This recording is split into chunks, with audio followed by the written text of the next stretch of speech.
খেলা এখনো শেষ হয় নাই।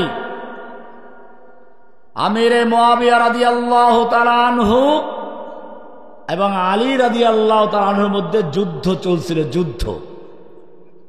এই সময় রোমের সম্রাট আমিরে মুআবিয়ার কাছে পত্র লিখল, আমিরে মুআবিয়া, আমরা জানতে পেরেছি তোমাদের খলিফা তোমার বিরুদ্ধে যুদ্ধে লিপ্ত হয়ে গেছে। তুমি যদি চাও তাহলে রোম সম্রাট তার সর্বশক্তি দিয়ে তোমাকে সাহায্য করতে প্রস্তুত। আল্লাহর নবী সাহাবী বুঝতে পারলেন এটা বাংলাদেশ না, একই খেলা এখানে হয়েছে। যখন পাকিস্তানিদের সঙ্গে বাংলাদেশিদের বিভিন্ন বিষয় নিয়ে আন্দোলন চলছিল, সেই সময় তৎকালীন সময়ের ইন্দিরা গান্ধী এই কৌশলটাই অবলম্বন করেছে। বাংলাদেশের সেই আমিরে মুআবিয়াদেরকে জিজ্ঞেস করলো, দেখো তোমাদের উপর অন্যায় হচ্ছে, অবিচার হচ্ছে, তোমাদের পক্ষে ভারত তার সর্বশক্তি দিয়ে মোকাবেলা করার জন্য সাহায্য করার জন্য তৈরি আছে। উদ্দেশ্য কি বাংলাদেশকে সাহায্য করা? আমিরে মুআবিয়া রাদিয়াল্লাহু তাআলা আনহু বুঝতে পারলেন তিনি তো আর শেখ মুজিবের মতো দালাল না। আমিরে মুআবিয়া রাদিয়াল্লাহু তাআলা আনহু বুঝতে পারলেন রোম সম্রাট আমাদের পারস্পরিক মতবিরোধ নিয়ে, এর সুযোগ নিয়ে আমাদের মুসলিম ভূখণ্ডকে দখল করতে চায়, মুসলিম উম্মাহকে ধ্বংস করার পায়ে তারা করছে। সেজন্য আমিরে মুআবিয়া রাদিয়াল্লাহু তাআলা আনহু পত্র লিখলেন, ইয়া কালবার রোম, ওহে রোমের কুকুর, আমার আমিরের সঙ্গে, আমার খলিফার সঙ্গে আমার যুদ্ধ হচ্ছে। এই সুযোগ নিয়ে যদি মুসলিম ভূখণ্ডের দিকে এক পা বাড়াও, জেনে রাখবি আলীর পক্ষে যুদ্ধ করতে গিয়ে যেই লোকটা প্রথম শহীদ হবে সেই লোকটা আমিরে মুআবিয়া রাদিয়াল্লাহু তাআলা আনহু। এক হুঙ্কারে কুফফারদের সব চক্রান্ত ভেস্তে গেল। কিন্তু বাংলাদেশের যে লোকটাকে প্রস্তাব করলো সে তো আর বুঝে নাই, সে মনে করলো হিন্দু আমার বন্ধু। হিন্দু কখনো মুসলিমদের বন্ধু হতে পারে? আল্লাহ নিজে বলেছেন বাদুহুম আউলিয়াউ বাদ, ওরা একে অপরের বন্ধু, তোমাদের বন্ধু নয়। ওয়ামান ইয়াতাওয়াল্লাহুম মিনকুম, তোমাদের যে কেহ তাদেরকে বন্ধু বানাবে, ফাইন্নাহু মিনহুম, সে ওদেরই একজন। কিন্তু সেই হিন্দু নাস্তিক, নাস্তিক এই জন্য বললাম, আপনার কারণ আবার জিজ্ঞেস করতে পারেন, আওয়ামী লীগ পার্টির নাম ছিল কি আপনারা জানেন? আওয়ামী মুসলিম লীগ। তাহলে কেউ যদি স্বেচ্ছায়, আপনি যদি স্বেচ্ছায় দাঁড়িয়ে বলেন আমি মুসলিম না, তাহলে আপনাকে জোর করে মুসলিম বানানো যাবে? যেদিন থেকে আওয়ামী লীগ তার দলের নামের থেকে মুসলিম শব্দ বাদ দিয়েছে, সেদিন স্বেচ্ছায় সজ্ঞানে ইসলাম ধর্ম ত্যাগ করে মুরতাদ হয়ে গেছে, কাফের হয়ে গেছে, মুশরিক হয়ে গেছে, মুসলিম আর থাকে নয়। সুতরাং দলীয়ভাবে দল হিসেবে আওয়ামী লীগ কাফের, মুরতাদ সংগঠন। এই দলকে বুঝে শুনে যদি কেউ গ্রহণ করে তাহলে সেও মুরতাদ, সেও কাফের। তবে না বুঝে করলে আমি তার যে কাফের বলতেছি না। আবার ওদের আলাদা ধর্ম, ওদের চক্রান্ত অনেক গভীর ছিল। আপনারা দেখেছেন আল্লাহু আকবার তাকবীর তারা সহ্য করে নাই। কারণ কি জানেন? তারা তো কালেমাকে পরিবর্তন করেছিল কৌশলে, তুমি বুঝতে পারো নাই। ইসলামের কালেমা হচ্ছে লা ইলাহা ইল্লাল্লাহ, আল্লাহু আকবার মানে আল্লাহ সবচেয়ে বড়, আল্লাহর জয়, আল্লাহর বড়ত্ব ঘোষণা করবে। সেই জায়গায় তারা লা ইলাহা ইল্লাল্লাহ বাদ দিয়ে, আল্লাহু আকবার বাদ দিয়ে কালেমার প্রথম অংশ লা ইলাহার জায়গায় বসাইল জয় বাংলা। কি বসাইল? জয় বাংলা। এটা কালেমা লা ইলাহা ইল্লাল্লাহর পরিবর্তে এবারে মুহাম্মাদুর রাসূলুল্লাহর কি হবে? এটা আর এক অংশ।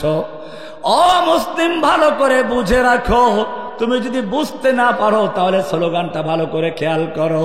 রাস্তার মোড়ে মোড়ে মূর্তি, অফিসে মূর্তি, সচিবালয়ে মূর্তি, সংসদে মূর্তি, ঘরে মূর্তি, বাইরে মূর্তি, সব জায়গায় একটা মূর্তিকে মানুষের অন্তরে বসাবার জন্য চক্রান্ত করলো।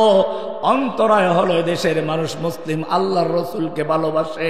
আব্রাহা যখন খানায় কাবা নির্মাণ করলো, একটা নতুন কাবা বানাইলো, তার কাবা কেউ যায় না। চিন্তা করলো ওই পুরান কাবা থাকলে তো আমার কাবায় কেউ আসবে না, সেই জন্য পুরান কাবা ভাঙ্গার চক্রান্ত করলো। ঠিক তেমনি ভাবে পরিকল্পনা করলো মুহাম্মাদুর রাসূলুল্লাহর পরিবর্তে জয় বঙ্গবন্ধু স্লোগান বসিয়ে দিব। রসুল হিসাবে শেখ মুজিবকে বসাবে কাকে? ওদের নবীকে, নবী রসুলকে। বোঝেন নাই? পুরা কালেমাকে পরিবর্তন করতে হবে, সেজন্য বাধা হচ্ছে আল্লাহর নবী। এই জন্য শাহবাগের গণ জাগরণ মঞ্চ তৈরি করে এদেরকে বিতর্কিত করা, স্বয়ং আল্লাহর নবীর বিরুদ্ধে কুৎসা রটনা করা, আল্লাহর নবীর বিরুদ্ধে কল্প কাহিনী তৈরি করা, আল্লাহর নবীর বিরুদ্ধে অবমাননাকর কটূক্তি করার চক্রান্ত শুরু করে দিয়েছিল। উদ্দেশ্য ছিল নতুন প্রজন্মের অন্তর থেকে তাওহীদের বীজ মুহাম্মাদুর রাসূলুল্লাহ ভালোবাসাকে দূর করে তার জায়গায় বঙ্গবন্ধুর ভালোবাসা বসানো। বুঝতে পারছেন কালেমা কি? লা ইলাহা ইল্লাল্লাহ বাদ দিয়ে জয় বাংলা, মুহাম্মাদুর রাসূলুল্লাহ বাদ দিয়ে জয় বঙ্গবন্ধু। এই জন্য তারা রাষ্ট্রীয় স্লোগান বানাইছিল জয় বাংলাকে, ঠিক কিনা?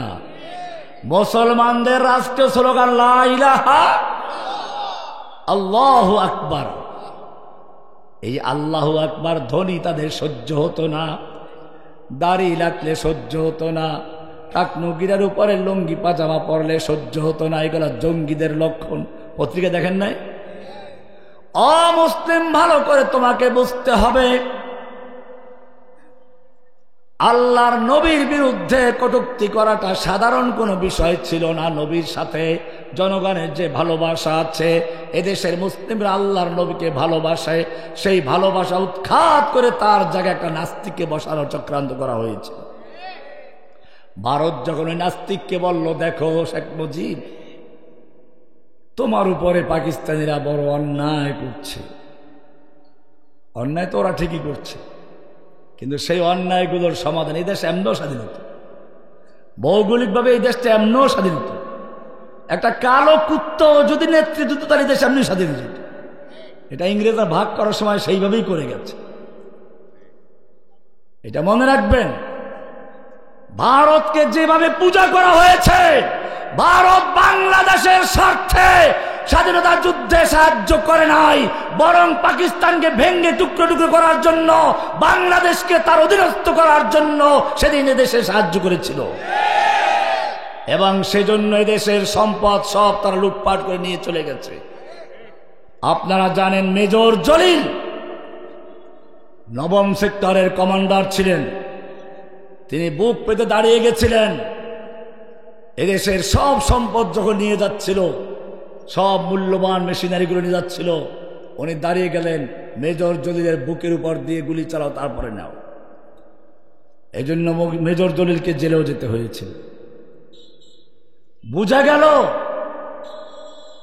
এই দাদারা মুসলিমদেরকে সাহায্য করেছিল ইসলামের জন্য নয়, এদেশের মানুষকে ভালোবেসে নয়, বরং পাকিস্তানকে ভেঙ্গে দুর্বল করে দেওয়াই ছিল তার মূল উদ্দেশ্য।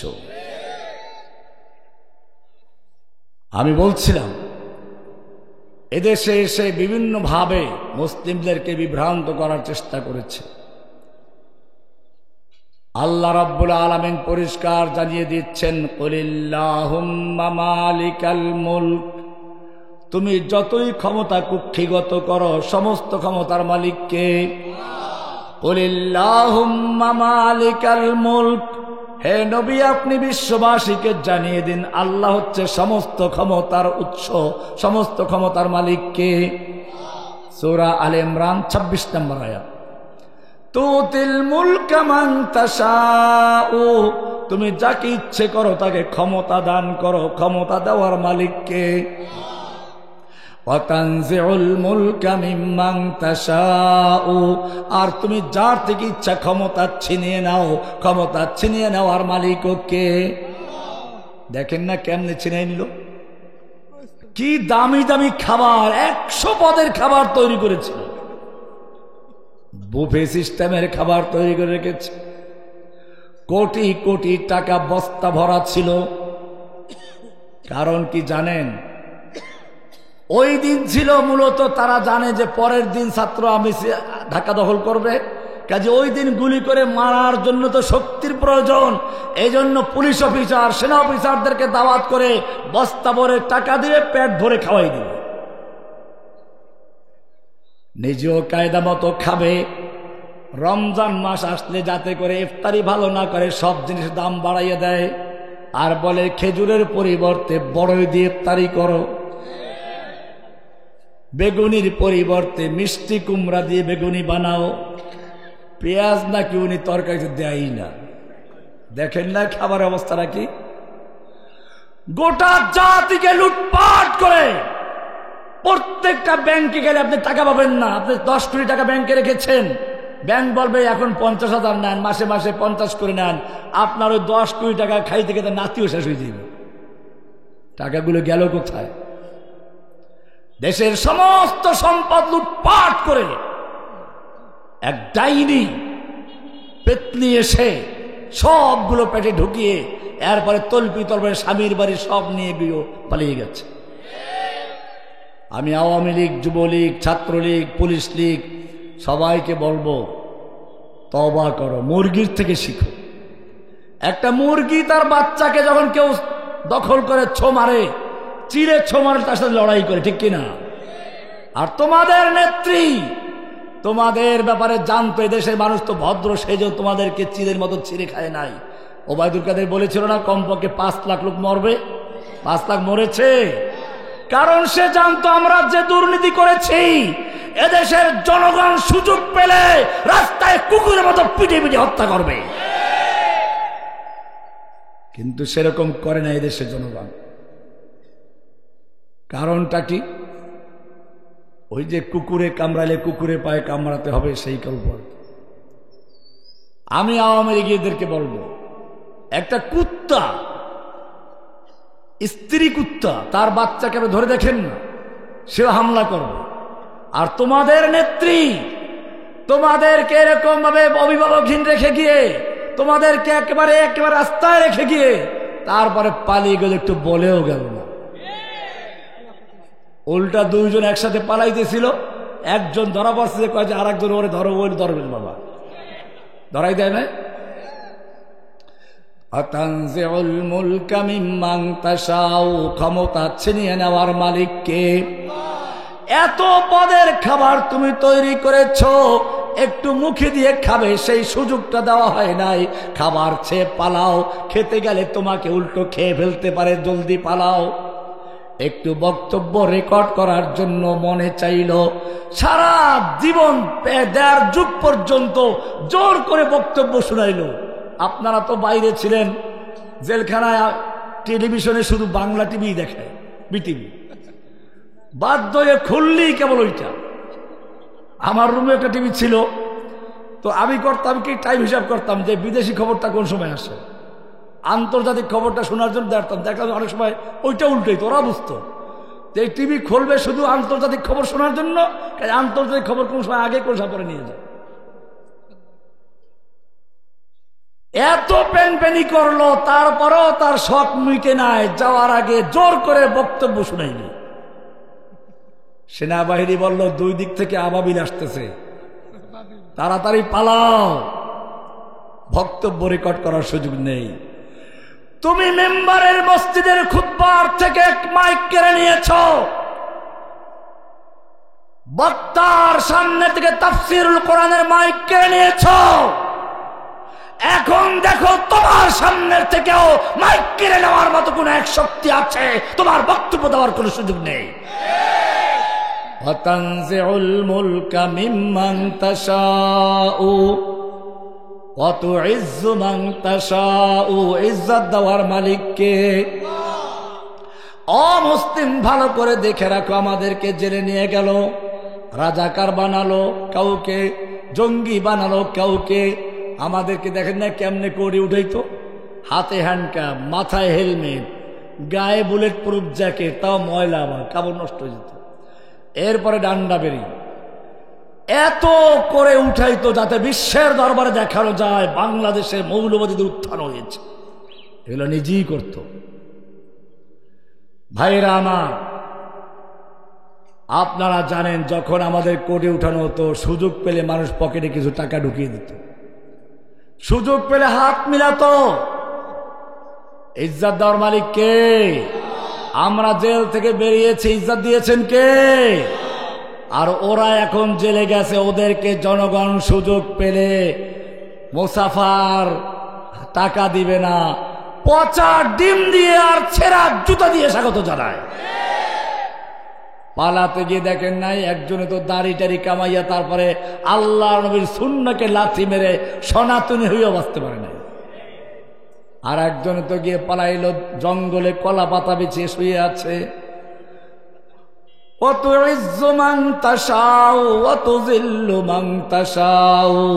ইজ্জত দেওয়ার মালিককে, জলিল অপমান করার মালিককে, বিয়াদিকাল খাইর সব ক্ষমতার মালিককে। এটাই তাওহীদ, লা ইলাহা। ও মুসলিম, তুমি লা ইলাহা ইল্লাল্লাহ পড়ো, আবার তুমি বিশ্বাস করো সমস্ত ক্ষমতার মালিক জনগণ। মালিক কে? জনগণ কোনো ক্ষমতার মালিক না, সব ক্ষমতার মালিক কে? লা ইলাহা ইল্লাল্লাহ। ওই যে একটা পুরাতন বিল্ডিং এ রং করতে গেলে মানুষ আগে পুরাতন রংটা ঘষে মেজে ধুয়ে মুছে পরিষ্কার করে তারপরে নতুন রং করে, ঠিক কিনা? কারণ পুরাতন রঙের উপরে নতুন রং করলে ভিজে পুরানটাও যাবে, নতুনটাও যাবে। ঠিক তেমনি ভাবে একজন মুমিন যখন লা ইলাহা ইল্লাল্লাহ পরে ইসলামে প্রবেশ করে, লা মানে নেই, ইলাহা মানে কোন মাবুদ যার আনুগত্য করা যায়, পূজা করা যায়, হুকুম মানা যায়, যার সংবিধান মানা যায়, সব উৎখাত করে মনকে ঘষে মেজে পরিষ্কার করে শুধু অন্তরে একজনকে বসায়, সে হচ্ছে লা ইলাহা।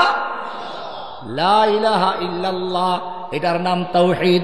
লা ইলাহা মানে নফি না করা, ইল্লাল্লাহ হলো ইসবাত মানে হা করা। লা ইলাহা মানে তাখলিয়া মানে খালি করা, ইল্লাল্লাহ মানে তাহলিয়া মানে পূরণ করা। লা ইলাহা মানে বর্জন করা, ইল্লাল্লাহ মানে গ্রহণ করা। কাকে বর্জন করলা, কাকে গ্রহণ করলা?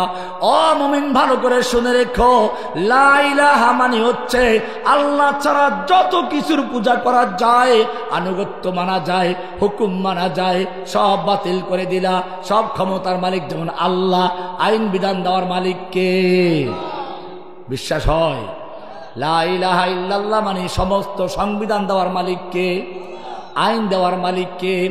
কোরআন পরিষ্কার বলছে, আলা লাহুল খালকু ওয়াল আমর, জেনে রাখো সৃষ্টি যার, কেবল আইন চলবে তার। সৃষ্টি করেছেন কে? আইন চলবে কার? আল্লাহ আইনের কোন কিতাব দিয়েছেন কিনা, সংবিধান দিয়েছেন কিনা? সেই সংবিধানের নামটা কি জানেন? ও মুসলিম, একটু ভালো করে শুনে রেখো, আমি যখন এখানে আসলাম তখন বিদ্যুৎ ছিল না, চোখটা তো সবার সঙ্গেই ছিল। তারপরে কি দেখা গেছে? তোমার চোখের যত পাওয়ার যত ভালো হোক না কেন, তোমার চোখের সামনে যদি কোনো আলো না থাকে, বিদ্যুতের আলো, চাঁদের আলো, সূর্যের আলো, মোমবাতির আলো, কোন প্রকার আলো যদি তোমার চোখের সামনে না থাকে, তোমার চোখের পাওয়ার যত ভালো হোক না কেন, তুমি কিছুই দেখতে পাবে না, ঠিক কিনা?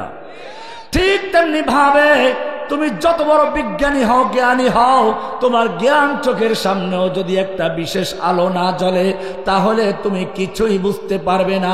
তুমি নিজেকে বানরের সন্তান ভাবতে শুরু করবে, ওরাং ওটানের সোনার সন্তান ভাবতে শুরু করবে, হনুমানের বাচ্চা ভাবতে শুরু করবে, কারণ তোমার চোখের সামনে কি নাই? সেই বিশেষ আলো হচ্ছে কদ জাআকুম মিনাল্লাহি নূরুন ওয়া কিতাবুম মুবিন। এজন্যই তো গোটা জাতিকে, নিজেরাও বানরের বাচ্চা, গোটা জাতিকে বানরের বাচ্চা বানাবার জন্য চক্রান্ত করেছিল, ঠিক কিনা? ওরা আসলেই বানরের বাচ্চা। কোরআনের আর রহমান সূরা পড়বেন, আর রহমান, আর রহমান আল্লামাল কোরআন খালাকাল ইনসান আল্লাহ বলছেন আর রহমান আল্লাহর নাম, খলাকাল আল্লামাল কোরআন শিক্ষা দিয়েছেন কোরআন, খলাকাল ইনসান সৃষ্টি করেছেন মানুষ। ও রব্বুল আলামিন তুমি তো উল্টা বলে ফেললে, আমরা তো দুনিয়াতে আগে এসেছি, খলাকাল ইনসান আগে, আল্লামাল কোরআন কোরআন শিখি পরে, তুমি উল্টা কেন বললে? আল্লাহ রাব্বুল আলামিন বললেন না না আমি উল্টা বলি নাই, যদিও তোমরা মানুষ হিসেবে সৃষ্টি হয়েছ আগে, কিন্তু যতক্ষণ পর্যন্ত তুমি কোরআন শিক্ষা না করবে, যতক্ষণ পর্যন্ত তোমার জ্ঞান চোখের সামনে কোরআন না আসবে, ততক্ষণ তুমি মানুষ নও।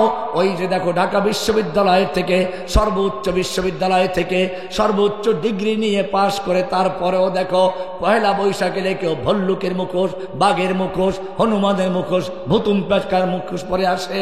কারণ কি? তারা জাতিকে জানাচ্ছে আমরা যত বড় শিক্ষিত হই না কেন, আমরা কিন্তু বাঘ, ভল্লুক, ভুতুম পেঁচা হয়ে তোমাদের সামনে আগমন করছি। এই কারণে আল্লাহ বলছেন আর রহমান আল্লামাল কোরআন খলাকাল ইনসান। যখন তুমি কোরআন শিক্ষা করবে, তোমার জ্ঞান চোখের সামনে কোরআনের আলো জ্বলবে, এরপরে তুমি সত্যিকার মানুষ হয়ে যাবে। এই জন্য কোরআন বলছে ইন্না আনজালনা ইলাইকাল কিতাবা বিল হক, হে নবী আমি আপনার প্রতি একটা কিতাব নাজিল করেছি, কোরআন নাজিল করেছি সত্য সহকারে। কি জন্য? মানুষ মরলে তাবিজ খতম পারবে সেজন্য? কি জন্য? তাবিজ লেখার জন্য? নাকি রোগী হইলে প্লেটে লিখে ধুয়ে ধুয়ে খাইবে সেজন্য? কোরআন পরিষ্কার বলছে না না, এই সব করার জন্য নয়। লিতাহকুমা বাইনান নাসে বিমা আরাকাল্লাহ, এই কোরআন দিয়ে তুমি দেশ চালাবে, এই কোরআন দিয়ে তোমার সংসদ চলবে, আদালত চলবে, ব্যাংক চলবে, সমাজ চলবে, রাষ্ট্র চলবে। কি দিয়ে? আল্লাহর নবী রাষ্ট্র চালিয়েছেন কি দিয়ে? সাহাবায়ে কেরাম রাষ্ট্র পরিচালনা করেছেন কি দিয়ে? কোরআন পরিষ্কার বলছে ও মুসলিম, তুমি যতই লা ইলাহা ইল্লাল্লাহ পড়ো, যতই তুমি দাবি করো মুসলিম, তোমার সংবিধান যদি কোরআন না হয়, তোমার বিচার ফয়সালা শাসন ব্যবস্থা কোরআন ভিত্তিক না হয়, তাহলে সূরা মায়েদার 44, 45, 47 নম্বর আয়াত পড়ো, পরিষ্কার বলছে ওয়ামাল লাম ইয়াহকুম বিমা আনজালাল্লাহু ফাউলাইকা হুমুল কাফিরুন ফাউলাইকা হুমুজ জালিমুন ফাউলাইকা হুমুল ফাসিকুন। যারা আল্লাহর নাযিল কৃত বিধান দিয়ে বিচার ফয়সালা করে না, দেশ চালায় না, শাসন করে না, তারাই কাফের, তারাই ফাসিক, তারাই জালেম। এরপরে আল্লাহ রাব্বুল আলামিন সূরা নিসার 60 নম্বর আয়াতে পরিষ্কার করে বলছেন আলাম তারা ইলাল্লাযীনা ইয়াজউমুনা আন্নাহুম আমানু বিমা উনজিলা ইলাইকা ওয়া মা উনজিলা মিন ক্বাবলিক। হে নবী আপনি কি ওই সমস্ত লোকদেরকে দেখেন নাই যারা দাবি করে আমরা হে নবী আপনার প্রতি নাযিলকৃত কিতাব কোরআন বিশ্বাস করি, ওয়া মা উনজিলা ইলাইকা মিন ক্বাবলিক, আপনার পূর্বে যত কিতাব নাজিল হয়েছে সব বিশ্বাস করি, সব কিতাব মানি, কিন্তু বিচার ফয়সালার ক্ষেত্রে মানে না, আদালতে মানে না। ওয়ায়ুরিদুনা আইয়াতাহাকামু ইলাত তাগুত, তারা বিচার ফয়সালার ক্ষেত্রে ব্রিটিশের আইনের কাছে যায়, তাগুতের আদালতে যায়। ওয়াকাদ উমিরু আইয়াকফুরু বিহি, তাদেরকে আদেশ করা হয়েছিল আল্লাহর আইন মানতে, তাগুতকে বর্জন করতে। ওয়ায়ুরিদুশ শাইতানু আইয়ুদিল্লাহুম দালালাম বাঈদা। ও মুসলমান, কোরআন হচ্ছে একটা আল্লাহর দেওয়া সংবিধান। এই কোরআন দিয়ে যারা রাষ্ট্র পরিচালনা করে না, তারা যতই মুসলিম দাবি করুক, তারা মুসলিম নয়। কে বলেছেন? লা ইলাহা, এই সাক্ষ্য দিতে হয় বুঝে শুনে। এই সাক্ষ্য না দিলে আজান হয় না, আশহাদু আল্লা ইলাহা, এই সাক্ষ্য না দিলে ইকামত হয় না। এই সাক্ষ্য দিয়েছেন স্বয়ং আল্লাহ, শাহিদাল্লাহু আন্নাহু লা ইলাহা ইল্লাহু। ও মুসলিম, তোমাকে যদি জিজ্ঞেস করি বলো এমন কোন সাক্ষ্য আছে যেই সাক্ষ্য আল্লাহ নিজে দিয়েছেন, বলতে হবে সেই সাক্ষ্যর নাম কি? লা ইলাহা। আবার যদি জিজ্ঞেস করি কুল আইয়ু শাইইন আকবারু শাহাদা, বলো সবচেয়ে বড় সাক্ষ্য কোনটি, তাও উত্তর লা ইলাহা। কি আছে লা ইলাহা ইল্লাল্লাহর ভিতরে? অমুসলিম ভালো করে একটু উদাহরণ দিলেই বুঝবে। একটা লোক জিরো লেখছে, 000, কোনো মূল্য আছে? এবারে একটা 1 লেখলো বড় আকারে, একটা শূন্য দিল, কত হয়ে গেছে? আর এক শূন্য, আর এক শূন্য, আর এক শূন্য। এক যখন আছে, এখন যত শূন্য লাগাবে একের মূল্য তত বাড়বে, ঠিক কিনা? এক যদি না থাকে কোনো কাজ হবে? ওই এক হচ্ছে তাওহীদ, লা ইলাহা। এইটা যদি ক্লিয়ার থাকে তোমার জীবনের সব কিছু কার জন্য? কুল ইন্না সালাতি ওয়া নুসুকি ওয়া মাহইয়ায়া ওয়া মামাতি লিল্লাহি রাব্বিল আলামিন। আল্লাহ বলছেন, হে মুমিন তুমি বলো, ইন্না সালাতি ওয়া নুসুকি, আমার সালাত, আমার কুরবানি, ওয়া মাহইয়ায়া ওয়া মামাতি, আমার জীবন, আমার মরণ, আমার ভালোবাসা, সব কার জন্য? সব কার জন্য? আল্লাহর জন্য। এইটা যদি ক্লিয়ার থাকে তাহলে সব ঠিক থাকবে, সব বাদ। একটা ছেলে রাস্তায় একটা মেয়ে পছন্দ হয়েছে, ধরে নিয়ে আসছে, ধরে এনে তাকে উজু করাইছে, গোসল করাইছে, সুন্নতি তরিকা সব।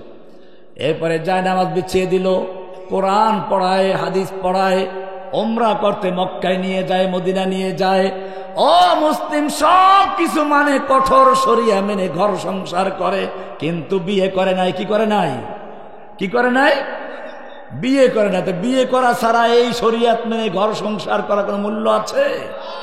ঠিক তেমনি ভাবে তোমার যদি লা ইলাহা ইল্লাল্লাহ ক্লিয়ার না থাকে, সব ক্ষমতার মালিক আল্লাহ, তার জায়গায় তুমি বিশ্বাস করো ক্ষমতার মালিক জনগণ। আল্লাহ বলছেন বিধান দেওয়ার মালিক আল্লাহ। তুমি মনে করো সংসদে আল্লাহর আইন বাতিল করতে পারে। আল্লাহ বলছেন মদ হারাম, তুমি কইলা লাইসেন্স থাকলে হালাল। আল্লাহ বলছেন সুদ হারাম, তুমি বলা লাইসেন্স থাকলে হালাল। ব্যাংকগুলো চলে সুদে না? মুসলিম দেশের ব্যাংক সুদে চলে কি করে? আল্লাহ তো সুদকে হারাম করেছেন, পরিষ্কার বলে দিয়েছেন, ওয়াহাল্লাল্লাহুল বাই'a ওয়া হাররামার রিবা। আল্লাহ তাআলা রিবাকে, সুদকে হারাম করেছেন আর ব্যবসাকে হালাল করেছেন। সূরা বাকারার 275 থেকে পড়বেন। একটু সামনে গিয়ে আল্লাহ বলছেন, ইয়া আইয়ুহাল্লাযীনা আমানুত্তাকুল্লাহ, হে ঈমানদারগণ তোমরা আল্লাহকে ভয় করো। ওয়াদারু মা বাকিয়া মিনার রিবা ইন কুনতুম মুমিনিন, তোমাদের যত পাওনা সুদ আছে সব সুদগুলো বর্জন করে দাও যদি সত্যি মুমিন হও। ফাইল্লাম তাফআলু, যদি সুদ বর্জন করতে না পারো, ফাযানু বিহারবিম মিনাল্লাহি ওয়া রাসূলিহি, তাহলে আল্লাহ এবং আল্লাহর রাসূলের সঙ্গে যুদ্ধের ঘোষণা করে দাও। কার সঙ্গে যুদ্ধ? ও মুসলমান, আল্লাহর এই হুকুম কি আছে? বাস্তবায়ন আছে? তাহলে হুকুম তুমি আল্লাহর মানো না, পড়ো লা ইলাহা। তুমি তো ওই নেত্রীর মতোই হয়ে গেলা, কোরআন পড়ে, তাহাজ্জুদ পড়ে, মগর আল্লাহর হুকুম মানতে রাজি না, আল্লাহর বিধান মানতে রাজি না, কোরআন তেলাওয়াত শুনতে রাজি না, কোরআনের ওয়াজ শুনতে রাজি না। সবগুলো বরবাদ, সব হিন্দুদের কাছে চলে গেছে, এটা প্রমাণ করলো। সব করেছিল দেশে ভণ্ডামি করা। কি করার জন্য? তুমিও তো সেই ভণ্ডামি করছো। এই জন্য মনে রাখতে হবে, শুরুতেই বলেছিলাম, আল্লাহর নবী বললেন তোমাদের অবস্থা হবে গোসা উনকা গোসাই সাইল, সেই তুফানের উপরে ভাসমান খড়কুটার মতো। কুফফারদের তরিকায় তোমরা চলবে, কুফফাররা যেদিকে নেয় ওই তুফানের মতো সেদিকে যাবে। বাতাস ঘুরাই দিচ্ছে, আরেকদিন চলে গেছে, পানি আরেকদিন চলে গেছে। এরপরে আল্লাহর রাসূল বলছেন, সাহাবায়ে কেরাম বলেন, ইয়া রাসূলুল্লাহর কারণটা কি? আল্লাহর হাবিব ফরমান, হুব্বুদ দুনিয়া ওয়া কারাহিয়াতুল মাউত। ও সাহাবীরা শুনে রেখো, ওই যে মুসলিমদেরকে ধ্বংস করার জন্য সব কাফেররা ঐক্যবদ্ধ হবে, এত সাহস করবে কেন জানো? ওই সময় তারা আল্লাহর রাস্তায় জীবন দিতে ভয় করবে। তোমরা যেরকম জীবন দিতে ভয় করো না, রোম সম্রাটের, তো পারস্যের সম্রাটের সঙ্গে ওমর বিন খাত্তাবের যুগে যুদ্ধ হচ্ছে। একদিকে মুসলিম সেনাপতি খালিদ বিন ওলীদ মাত্র 30,000 সৈন্য নিয়ে মাঠে আছেন, আর একদিকে পারস্যের সেনাপতি রস্তম 3 লক্ষ সৈন্য নিয়ে মাঠে আছে। গোয়েন্দারা রাত্রে গেছে রস্তমের তাবুতে, মুসলমানদের তাবুতে, খালিদ বিন ওলীদের তাবুতে চলে গেছে। গিয়ে দেখে মুসলমানরা সব ভোর রাত্রে কান্নাকাটি করছে। গোয়েন্দারা গিয়ে রস্তমকে বলল, পারস্যের সেনাপতি রস্তম, শোনো, মুসলমানদের সঙ্গে আমাদের যুদ্ধ করাই লাগবে না, ওরা ভয় পেয়ে কান্নাকাটি করতেছে, কানতে কানতে বালিশ ভিজে ফেলেছে। রস্তম চিন্তা করলো, আচ্ছা ঠিক আছে, যেই সৈন্যরা কান্দে ও গালে যুদ্ধ করবো। 3 লাখ সৈন্য থেকে 2 লাখ সৈন্য রিজার্ভে রাখলো, 101 লাখ নিয়ে নামলো। যুদ্ধ যখন শুরু হয়ে গেল, যেই সব মুসলিম সৈন্যদের ব্যাপারে রিপোর্ট ছিল তারা কাঁদছে, কান্নাকাটি করে। একজন সৈন্য ওদের হাজার হাজার সৈন্যকে লাশ করে স্তূপ করে দিচ্ছে, যেদিকে যাচ্ছে কাতার ফাঁকা করে দিচ্ছে। পূর্ণিমার চাঁদ যেরকম কালো মেঘের মধ্যে ঢুকে পড়ে, মুসলিমদের এক একজন সৈন্য সেরকম ভাবে হাজার হাজার কাফেরদের ভিতরে ঢুকে পড়ে পরিষ্কার করে ফেলছে। রস্তম বলল, যুদ্ধ থামাও, গোয়েন্দাদেরকে আবার পাঠাও। এর পরবর্তী রাতে আবার ভোর রাতে গোয়েন্দাদেরকে পাঠালো, যাও মুসলিমদের অবস্থাটা যাচাই করে দেখো কি আসল ব্যাপারটা। আজকে গিয়েও দেখে মুসলিমরা ঠিকই কান্নাকাটি করছে। রিপোর্ট ভালো, আগেরটাও সঠিক, কিন্তু এইবারের গোয়েন্দা বহুদর্শী, বহু বিচক্ষণ, বহু অভিজ্ঞতা সম্পন্ন। তারা চিন্তা করলো, ঠিক আছে কান্নাকাটি তো করে, কিন্তু কেন কাঁদবে এটাও তোমাদের জানা দরকার। এইবারে তারা কান্নার ভাষা বোঝার চেষ্টা করছে। এবারে তারা দেখলো ওই সাহাবীরা, মুসলিম সৈন্যরা রাত জেগে জেগে কাঁদছে। আল্লাযীনা ইয়াযকুরুনাল্লাহা কিয়ামান ওয়া কুউদা ওয়া আলা জুনুবিহিম, তারা আল্লাহর দরবারে দাঁড়িয়ে শুয়ে বসে বসে ফরিয়াদ করছে, রব্বুল আলামিন আগামীকাল যুদ্ধ হতে যাচ্ছে, আমরা যুদ্ধে নেমেছি তোমার দিনকে বিজয়ী করার জন্য, ওরা যুদ্ধে নেমেছে তোমার দিনকে ধ্বংস করার জন্য, তোমার নাম ও নিশানাকে মুছে ফেলার জন্য।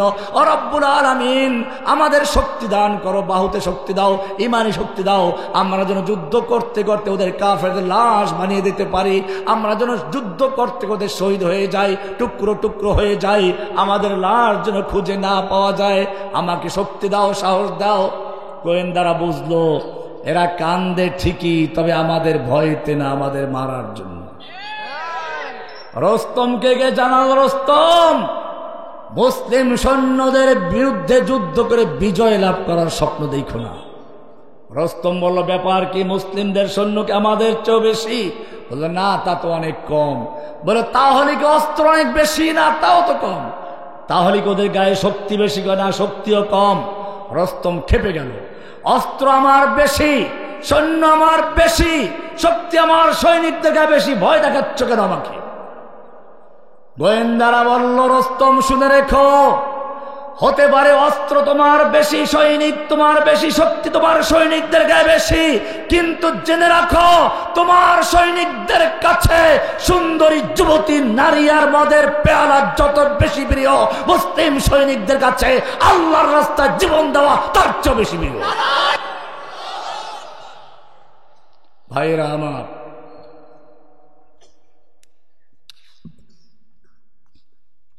আল্লাহর নবী সেটাই বলেছেন, হুব্বুদ দুনিয়া ওয়া কারাহিয়াতুল মাউত। আল্লাহর নবী নিজেও জীবন দেওয়ার জন্য উৎসর্গ করেছিলেন নিজেকে। ইতিহাস পড়ুন।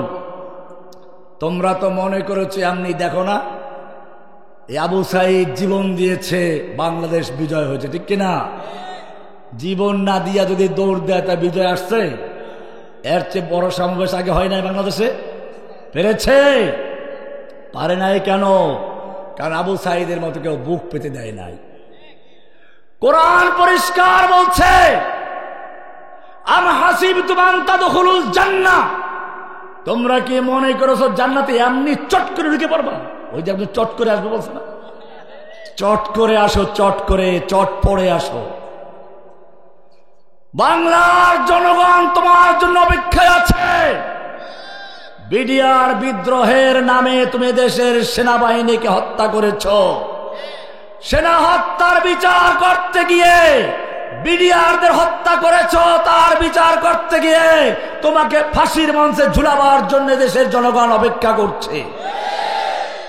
তুমি শাপলা চত্বরে তাওহীদি জনতার বুকে গুলি চালিয়েছ, রাতে বাতি বন্ধ করে দিয়ে নিষ্পেষিত করে দিয়েছ। তুমি চট করে ঢুকে পড়ো, শাপলা চত্বরের তাওহীদি জনগণ তোমার জন্য অপেক্ষা করছে। তুমি চট করে এলে পরে তোমাকে চট পড়িয়ে আদালতে নিয়ে বিচারের মাধ্যমে ফাঁসির মঞ্চে ঝুলাবার জন্য প্রস্তুত আছে। তুমি চট করে ঢুকে পড়ো। তুমি তোমার নাপাক মুশরিক, তোমার অবৈধ স্বামীকে বাংলাদেশে আনার জন্য ব্রাহ্মণবাড়িয়াতে, হাটাজারিতে শত শত যুবকের রক্ত ঝরিয়েছ। তুমি চট করে আসো।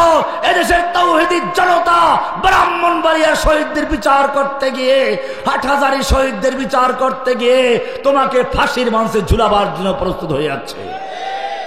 তুমি সাংবাদিক সাগর রুনিকে হত্যা করেছ। তুমি নিজেকে নাটক সাজিয়েছো বারবার, আমাকে মারে, আমাকে হত্যা করে 21শে আগস্টের বোমা হামলা তুমি নিজে চালিয়েছো। এরপরে দেশে আলেম ওলামাকে হত্যা করেছো, ফাঁসির রায় দিয়ে আদালত থেকে বেকসুর খালাস পেয়েছে। বোঝা গেল এই সমস্ত চক্রান্ত বারবার সে বিশ্বকে দেখাতো মোরে মারে। বরিশালের ভাষায় কয় না, বাচ্চারা কয় না, মা বাবার কাছে গিয়ে বলে আব্বু আব্বু মোরে মারে ও। সেরকম বারবার নিজে এই সমস্ত নাটক সাজাইতো ভারতকে দিয়ে। 21শে আগস্টের বোমা হামলা শেখ হাসিনা নিজে করেছে বলে নিজে মরে নাই, তার আশপাশের লোক মরে সব ফাইনাল হয়ে গেছে। এগুলো সব নাটক। যাই হোক, আমি বলছিলাম, আল্লাহ বলছেন আম হাসিবতুম আন তাদখুলুল জান্নাহ, তোমরা কি মনে করেছো জান্নাতে আমনি ঢুকে পড়বে? ওয়ালাম্মা ইয়াতিকুম মাসালুল লাযিনা খালাউ মিন ক্বাবলিকুম, আর তোমাদের কাছে আসবে না ওই সমস্ত বিপদ আপদ মুসিবত বালা যা এসেছিল তোমাদের আগের লোকদের প্রতি। মাসসাতুমুল বাসা ওয়া দাররা ওয়া যুলজিলু, কঠিন দুর্ভিক্ষ দুর্যোগ বালা মুসিবত এবং দুশ্মন কর্তৃক ভূমিকম্পের ন্যায় আক্রমণ, এমনকি স্বয়ং রাসূল এবং তার সঙ্গীগণ বলতে বাধ্য হলেন মাতা নাসরুল্লাহ, আল্লাহর সাহায্য কবে আসবে? অমুসলিম, সেই বিপদ তোমার সামনে আসবে না, আর তুমি চট করে জান্নাতে ঢুকে যাইবা। আল্লাহর নবী মক্কায় চলে আসছেন মদিনার থেকে উমরা করার জন্য, ইহরামের কাপড় পরা। হুদায়বিয়া পর্যন্ত আসার পরে বাধা প্রাপ্ত হলেন, আর ঢুকতে দেওয়া হলো না। আল্লাহর নবী ওসমানকে পাঠালেন, যাও মক্কায় গিয়ে বুঝাও লোকদেরকে আমরা উমরা করতে এসেছি, যুদ্ধ করতে আসি নাই। আমরা ইহরামের কাপড় পরিধান করা অবস্থায় আছি, যুদ্ধের পোশাক নাই। মক্কার লোকেরা চিন্তা করলো এই তো সুযোগ। মুহাম্মদ সাল্লাল্লাহু আলাইহি সাল্লাম নিজে, তার সঙ্গে 1400 সাহাবী, তাও আনসার মুহাজিরদের ক্রিমগুলো চলে আসছে। এই কয়টা লোক মারতে পারলে আমাদের আর কোনো চ্যালেঞ্জ থাকবে না, বাপ দাদা ধর্ম নিয়ে আমাদের কোনো আশঙ্কা থাকবে না। কিন্তু একটু তো ভয় আছে, দেখি ওদের শক্তিটা কেমন। এজন্য তারা একটা গুজব ছড়িয়ে দিল ওসমানকে হত্যা করা হয়েছে। আল্লাহর নবী যখন শুনলেন ওসমানকে হত্যা করা হয়েছে, হাদিস পড়ুন, বসে বসে তসবিহ পড়েন নাই, বদদুয়া করে ফু দিয়ে উড়িয়ে দেবেন এই সমস্ত না। আল্লাহর নবী তাবুর থেকে বেরিয়ে জোরে ডাক দিলেন, ইয়া সাহাবা শাজারা, ওহে গাছের নিচে অবস্থানকারী সাহাবীরা বেরিয়ে আসো। 1400 সাহাবায়ে কেরাম বেরিয়ে আসলেন। আল্লাহর নবী নিজের হাত বিছিয়ে দিলেন, এরপরে বললেন আমার হাতের উপর হাত রেখে বায়াত করো, ততক্ষণ পর্যন্ত ওসমান হত্যার বদলা নিতে গিয়ে হয়তো আমরা সকলেই শহীদ হয়ে যাব, নতুবা মক্কা বিজয় করে ছাড়বো, একটা লোক পিছপা হবে না। কে কে তৈরি আছো? 1400 সাহাবায়ে কেরাম আল্লাহর নবীর হাতে হাত রেখে বায়াত করলেন। এক পর্যায়ে আল্লাহর নবী নিজের বাম হাতটা ডান হাতের উপর রেখে বললেন এটা ওসমানের হাত, যাতে ওসমান এই বায়াত থেকে বঞ্চিত না হন। এই বায়াতের খবর মক্কায় ছড়িয়ে গেল। সাহাবায়ে কেরাম কবিতা পড়তে লাগলেন, নাহনুল্লাযীনা বায়াউ মুহাম্মাদা আলাল জিহাদে মা বাকিনা আবাদা, আমরা সে জাতি যারা আল্লাহর নবীর হাতে হাত থেকে বায়াত করেছি। আমাদের দেহের সঙ্গে যতক্ষণ পর্যন্ত রূহ থাকবে, দেহের সঙ্গে মাথা থাকবে, ততক্ষণ পর্যন্ত আমরা পিছপা হব না, পালাবো না, হয়তো শরিয়াত নয় শাহাদত, এটাই আমাদের জীবনের পথ। এই বলে তারা কবিতা পড়তে লাগলেন। মক্কায় খবর ছড়িয়ে গেল, ভয় পেয়ে গেল। বোঝা গেল যদি আজকে বাংলাদেশে ঐক্যবদ্ধভাবে একক নেতৃত্বের অধীনে সবাই ঐক্যবদ্ধ থাকতে পারো এবং এরকম একটা জীবন দেওয়ার জন্য পণ করতে পারো, জেনে রাখবে এদেশের ইসলামের সৈনিকেরা, সন্ত্রাসীরা তোমাদের সন্ত্রাস করা দূরের কথা, এই বায়াতের ধাক্কায় দিল্লি গিয়ে পর্যন্ত 10 জগ পানি পান করবে। ঐক্যবদ্ধ থাকতে হবে। আল্লাহর নবীর এই বায়াতের খবর মক্কায় পৌঁছে গেল। এবারে মক্কার লোকেরা ওসমানকে নিয়ে আসলো, না না ওসমানকে আমরা মারি নাই, আমরা সন্ধি চুক্তি করার জন্য আসছি, হুদায়বিয়ার সন্ধি সেই ইতিহাসে সাক্ষী। এই খবর শুধু মক্কা পর্যন্ত নয়, এই বায়াতের খবর 7 আসমান ভেদ করে লৌহ কলম ছেদ করে আল্লাহর আরশ পর্যন্ত পৌঁছে গেছে। সূরা ফাতহ এর 10 নম্বর আয়াত নাযিল হয়ে গেছে, লাকাদ রাদিয়াল্লাহু আনিল মুমিনিনা ইয ইউবাইউনাকা তাহতাশ শাজারা। আল্লাহ তাআলা মুমিনদের প্রতি সন্তুষ্ট হয়ে গেছেন, রাজি হয়ে গেছেন, খুশি হয়ে গেছেন যখন তারা আপনার হাতে হাত রেখে বায়াত করছিল গাছের নিচে বসে। শুধু রাজি খুশি নয়, এরপরে আল্লাহ তাআলা 18 নম্বর আয়াতে বলছেন, ইন্নাল্লাযীনা ইউবাইউনাকা, হে নবী যারা আপনার হাতে হাত রেখে বায়াত করছে ওরা আপনার হাতে হাত রেখে বায়াত করছে না, ইন্নামা ইউবাইউনাল্লাহ, ওরা সরাসরি আল্লাহর হাতে বায়াত করছে। কার হাতে? ইয়াদুল্লাহি ফাওকা আইদিহিম, তাদের হাতের উপরে স্বয়ং আল্লাহর হাত ছিল। যারা বলেন সুবহানাল্লাহ। যেই নবী রাস্তা দিয়ে চলতে গেলে মেঘ ছায়া দেয়, যেই নবী পেশাব করতে গেছেন আড়াল করার কিছু নেই, খেজুর গাছ এসে আড়াল করে দিয়েছে। যেই নবী কোরআন পড়ে মুখস্থ করতে গেলে ঠোঁট নাড়াচাড়া করছেন, একটু কষ্ট হচ্ছে, আল্লাহ তাআলা সঙ্গে সঙ্গে ওহী নাযিল করে বলছেন, লা তুহাররিক বিহি লিসানাকা লিতাজালা বিহি, হে নবী আপনি কোরআনকে দ্রুত মুখস্থ করার জন্য ঠোঁট নাড়াচাড়া করবেন না। ইন্না আলাইনা জামাহু ওয়া কুরআনা, নিশ্চয় গোটা কোরআনকে নূর বানিয়ে আপনার সিনায় জমা করে দেওয়ার দায়িত্ব আমি আল্লাহ নিজে গ্রহণ করেছি। শুধু এতটুকুই নয়, আল্লাহর নবী মজলিসে কথা বলছেন, একজনের আওয়াজ একটু নবীর আওয়াজের চেয়ে বড় হয়ে গেছে, সঙ্গে সঙ্গে ওহী নাযিল হয়ে গেছে, ইয়া আইয়ুহাল্লাযীনা আমানু লা তারফাউ আসওয়াতাকুম ফাওকা সাওতিন নবী, হে ঈমানদারগণ খবরদার খবরদার নবীর আওয়াজের চেয়ে জোরে আওয়াজ করে কথা বলবি না। এমনটা যদি করিস, ওয়ালা তাজহারু লাহু বিল কওলি কাজাহরি বা'দিকুম লিবা'দিন, তোরা নিজেরা যেমন পরস্পরে কথা বলিস এরকম চিল্লাচিল্লি করবি না। এমনটা যদি করিস, আন তাহবাতা আমালুকুম ওয়া আনতুম লা তাশউরুন, তোদের জীবনের সমস্ত নামাজ রোজা হজ যাকাত জিহাদ কিতাব সব বরবাদ হয়ে যাবে, টেরও পাবি না। কি মায়া নবীর জন্য।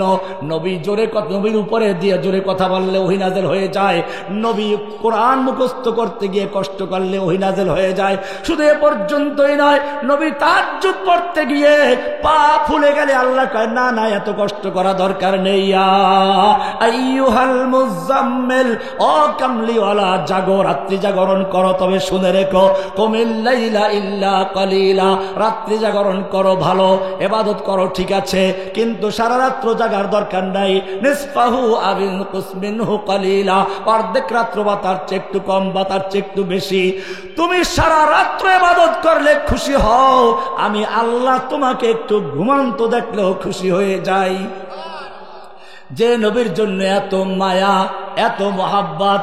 এইবারে আমি আপনাদের জিজ্ঞেস করতে চাই, এই নবীকে যখন তায়েফের ময়দানে পাথর মারা হচ্ছিল আল্লাহ দেখতে পাচ্ছিলেন কিনা? তায়েফের ময়দানে আমি এই লেকচার দিয়েছি, হয়তো আপনারা শুনেছেন, ইন্টারনেটে আছে। তায়েফের সেই পাহাড়গুলো দেখাচ্ছিলাম আর এই কথাগুলোই বলছিলাম। আল্লাহর নবীকে তায়েফের ময়দানে পাথর মেরে মেরে রাস্তায় লুটিয়ে ফেললো, আল্লাহ দেখতে পাচ্ছিলেন কিনা? ফিরাবার ক্ষমতা ছিল কিনা? ফিরাইছিল। এত মায়া নবীর জন্য, একটু আগে যা বললাম, এখন সে মায়া গেল। ওহুদের যুদ্ধে আল্লাহর নবী লোহার পোশাক পরে যুদ্ধ করছেন, মাথায় লোহার হেলমেট, শরীরে লোহার বর্ম পরা আছে। এক কাফের এসে এমন জোরে আঘাত করলো, আল্লাহ নবীর মাথার লোহার টুপিটা ভেঙ্গে গালে ঢুকে গেল, দুটো দাঁত পড়ে গেল, লোহাটা ভিতরে রয়ে গেল। যুদ্ধের পরে দুজন সাহাবী কামড় দিয়ে বের করার চেষ্টা করলেন, তাদেরও দাঁত পড়ে গেছে। কি যন্ত্রণা! একটু যদি দাঁতে ব্যথা হয় তুমি পাগল হয়ে যাও, নাচতে শুরু করো। আর নবীর গাল ভেঙ্গে লোহা ঢুকে পড়েছে। আল্লাহ কি দেখতে পাচ্ছিলেন না? আল্লাহর ফিরাবার ক্ষমতা ছিল কিনা? ফিরাইছিল। কেন ফিরান নাই? চিন্তা করো মুসলমান। ওই কারণ ওই জায়গাতে হুব্বুদ দুনিয়া ওয়া কারাহিয়াতুল মাউত। আল্লাহ রাব্বুল আলামিন শিক্ষা দিয়ে দিলেন, অমুসলিম যদি বিজয়ী বেশে থাকতে চাও, দুনিয়ায় যদি মাথা উঁচু করে থাকতে চাও, তোমার নবীকে যুদ্ধ করতে হয়েছে, রক্তাক্ত হতে হয়েছে, দান দান শহীদ করতে হয়েছে, লোহার পোশাক পরতে হয়েছে, রাস্তায় লুটিয়ে পড়তে হয়েছে। কিয়ামত পর্যন্ত যারা নবীর আদর্শে চলবে, নবীর সুন্নাহ মেনে যারা দিন কায়েমের জন্য কাজ করবে, দিনকে বিজয়ী করতে যাবে, তাদের এই পথেই কাজ করতে হবে। লাকাদ কানা লাকুম ফি রাসূলিল্লাহি উসওয়াতুন হাসানা, তোমাদের জন্য নবীর জীবনের মধ্যে রয়েছে উত্তম আদর্শ। না আব্রাহাম লিঙ্কনের মধ্যে একথা বলা হয় না লাকাদ কানা লাকুম ফি আব্রাহাম লিঙ্কন উসওয়াতুন হাসানা, লাকাদ কানা ফি কার্ল মার্কস উসওয়াতুন হাসানা, লাকাদ কানা লাকুম ফি লেনিন উসওয়াতুন হাসানা। লেনিনের জীবনের মধ্যে তোমার আদর্শ নেই, কার্ল মার্কসের জীবনের মধ্যে তোমার আদর্শ নেই, আব্রাহাম লিঙ্কনের জীবনের মধ্যে তোমার আদর্শ নেই। তোমার আদর্শ আছে লাকাদ কানা লাকুম ফি রাসূলিল্লাহি উসওয়াতুন হাসানা। আল্লাহর নবী যেভাবে বদর বিজয় করেছেন, উহুদ বিজয় করেছেন, হুনাইনে বিজয় করেছেন, মক্কা বিজয় করেছেন, কিয়ামত পর্যন্ত যদি ইসলামকে বিজয় করতে চাও ওই নবীর পথে আসো, সব তন্ত্র মন্ত্র বাদ দিয়ে ইসলামের পথে চলে আসো। আল্লাহর নবী যেই পথে গেছেন তুমি সেই পথে আছো। আবু সাইদ তোমাকে আবার দেখিয়ে দিল, যদি বুক পেতে দিতে পারো, শহীদ হতে পারো, তোমার জন্য রাস্তা খোলা আছে। আর যদি কাপুরুষের মতো মিছিল করতে যাও, একটা পটকা পড়লে দৌড় দিয়ে সব পালাও, তাহলে পুলিশ ওই যে কথা বলল, এই আপা একটা মরলে 10টা সামনে দাঁড়ায়, 4টা সামনে আসে। অমুসলিম এটাই নিয়ম। যদি তুমি যুদ্ধের ময়দানে পালাও, আল্লাহ হাবিব বলেন 7টা বড় কবিরা গুনাহের মধ্যে একটা হচ্ছে যুদ্ধের ময়দান থেকে পালানো। পালানো যাবে না, সামনে বাড়ো, দেখবে তোমার জন্য বিজয়ের রাস্তা খুলে গেছে। তন্দিয়ে বাদে মুখালিফ সে না ঘবরায়ে কব, ये तो चलती है तुझे ऊंचा उड़ाने के लिए। ও যুবক, আমি তোমার শেষ পর্যন্ত আহ্বান জানাচ্ছি, কারণ পরিষ্কার হয়ে গেছে। আমি আল্লাহ নবীর হাদিস শুনিয়েছি, কারণটা কি? এইবারে তোমার কর্মসূচি দেওয়া হচ্ছে। কোরআনের সূরা নিসার 75 নম্বর আয়াত থেকে বলছি, আল্লাহ তোমাকে আহ্বান জানাচ্ছেন। কে আহ্বান জানাচ্ছেন? ওমা লাকুম লা তুকাতিলুনা ফি সাবিলিল্লাহ। ও যুবকেরা, তোমাদের কি হলো? তোমরা আল্লাহর রাস্তায় যুদ্ধ করছো না ওই সকল লোকদের মুক্তির জন্য। আল মুস্তাদাফিনা মিনার রিজালি ওয়ান নিসাই ওয়াল বিলদান, অসহায় শিশু, নারী, পুরুষ ফরিয়াদ করে বলছে, রব্বানা আখরিজনা মিন হাযিহিল ক্বরিয়াতিজ যালিমি আহলুহা। ও রব্বুল আলামিন, তুমি আমাদেরকে জালিম অধ্যুষিত জনপদ থেকে বাঁচাও, জালিমদের হাত থেকে রক্ষা করো। ওয়াজআল লানা মিন লাদুনকা ওয়ালিয়্যা, তুমি তোমার পক্ষ থেকে আমাদের জন্য নেতা পাঠাও, নেতা যে আমাদেরকে রক্ষা করবে। ওয়াজআল লানা মিন লাদুনকা নাসীরা, আমাদের জন্য সাহায্যকারী পাঠাও। ও যুবকেরা, কোরআনের এই আয়াত সূরা নিসার 75 নম্বর আয়াত, এই আহ্বান আল্লাহ দিচ্ছেন তোমাদেরকে ফিলিস্তিন থেকে, কাশ্মীর থেকে, আরাকান থেকে, বাংলাদেশের কারাগারগুলো থেকে। আমি তোমাদের জিজ্ঞেস করতে চাই, আল্লাহর আহ্বানে সাড়া দিয়ে, প্রয়োজনে বুকের তাজা রক্ত ঢেলে দিয়ে আল্লাহর দ্বীন কায়েমের জন্য কে কে তৈরি আছো? লিল্লাহে তাকবীর। अब हमारा एक ही काम इंतकाम, इंतकाम बोलो। अब हमारा एक ही काम, अब हमारा एक ही काम। सबक पर फिर सदाकत का, अदालत का, शजाअत का, लिया जाएगा काम तुझसे दुनिया की इमामत का।